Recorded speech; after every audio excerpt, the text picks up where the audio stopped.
Hey guys, in today's video, we're going to be talking locally and nationally that is affecting the housing market and what we're expecting to see from interest rates and what we're also expecting from housing prices here in Huntsville. So you can get a better idea on if you should jump in or if you should hold off just a little bit longer for you personally. Okay, guys, so first thing, we're going to look at Mortgage News Daily, which I love to get a general idea for what's going on in the interest rate world. Keep in mind, these are national interest rates, so they are not exactly what you might get locally, as there's a lot of different factors that depend on that. Keep in mind, Alabama normally is low. So back in the beginning of this year, we were still around the 6% rate and nationally, and we went down a good bit through these middle months here in August and July, which is where things were really going pretty nice. And then it really climbed up in September and October, November, and it kind of went back down a little bit, skipping over to what things have been happening lately. Around when the bank crashed, we saw rates drop a lot, which is this kind of drop in here over in March and April and May. Well, this little caveat here is when the banks were messing up and we saw rates go as low as like 6% nationally. People here were getting in at the fives. So that was really, really great. And now we're climbing a little bit back out of it right now. We hit a peak around 7, and this was when the Fed was deciding to raise the debt ceiling. That kind of jumped it up a little bit. We did raise our debt ceiling here in the US, so that is cooling things off a little bit as we're not going to default on anything. So interest rates are expected to settle back down a bit nationally, so just keep that in mind as well. Now going over to an article by Forbes magazine, we're going to look at what they are expecting in mortgage rates. Again, no one has a glass ball that can really tell us, but this is where experts are pointing. This article was updated today, so keep that in mind too, that it is up to date. So we are going to skip down past all of the intro. Okay, guys, so if you are interested in really diving into this article, it is on Forbes and it's interest rates predictions for 2023. The main part I'm going to focus on in this video, so I don't blab your ear off, is the mortgage rate prediction. And it has it from a lot of cited sources that are very credible and kind of clippets of what they all think is going to happen. And everyone basically agrees that they see rates dropping back. The National Association of Realtors says that it should drop to around 6% nationally. National Bank of America says that it should be around 5.25. So everyone's kind of in agreement that rates are going to go down.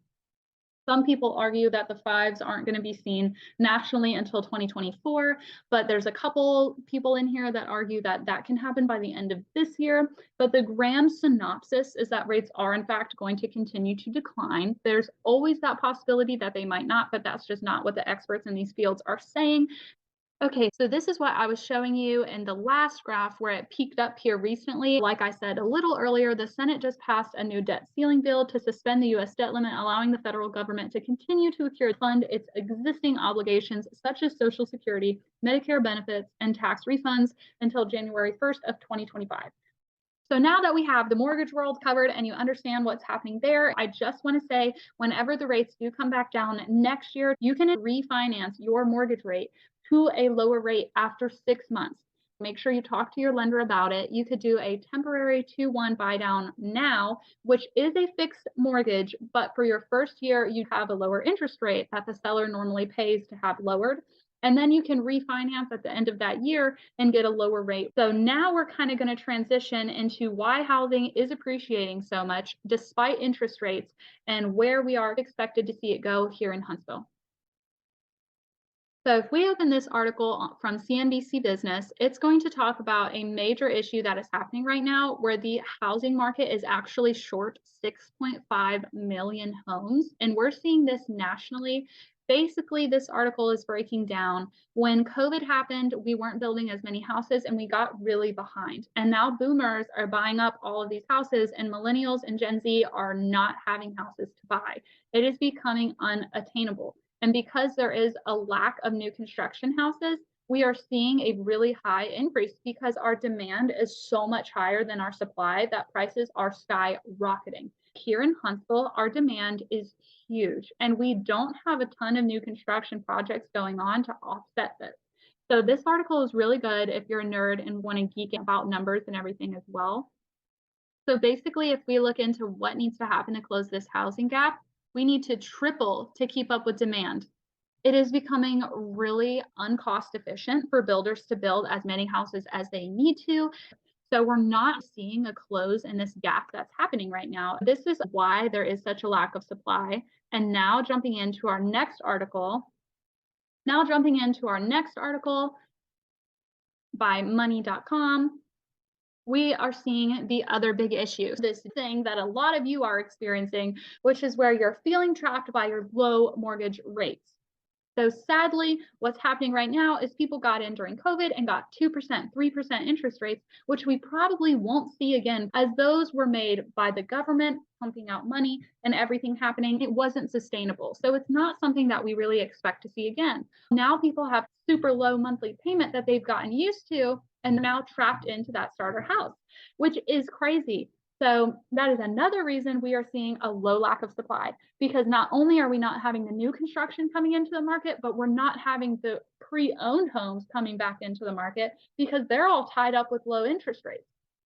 And if you can see here, more than half of the sellers plan to wait until rates drop, which is a big, big issue. And it's also driving the current houses, all of their prices up. Not to mention, if you aren't aware, Boeing and the FBI and a few other big branches are expanding in Huntsville, bringing in a ton of jobs and people that are going to need a house, which is also going to drive our demand up. Our supply is not expected to increase, and we are going to see a massive jump in housing prices. So if you are trying to wait until rates drop to buy a house, I hugely warn you that when rates drop, not only are more buyers going to be able to enter the market to buy a house, more investors are going to be entering the market to buy houses here, because their cash on cash return for rent on these houses is going to be insane for the amount of demand that we are about to have enter into this market in the next 2 years. So keep in mind, all of our housing prices are expecting to skyrocket in the next 2 years around when interest rates are going to drop.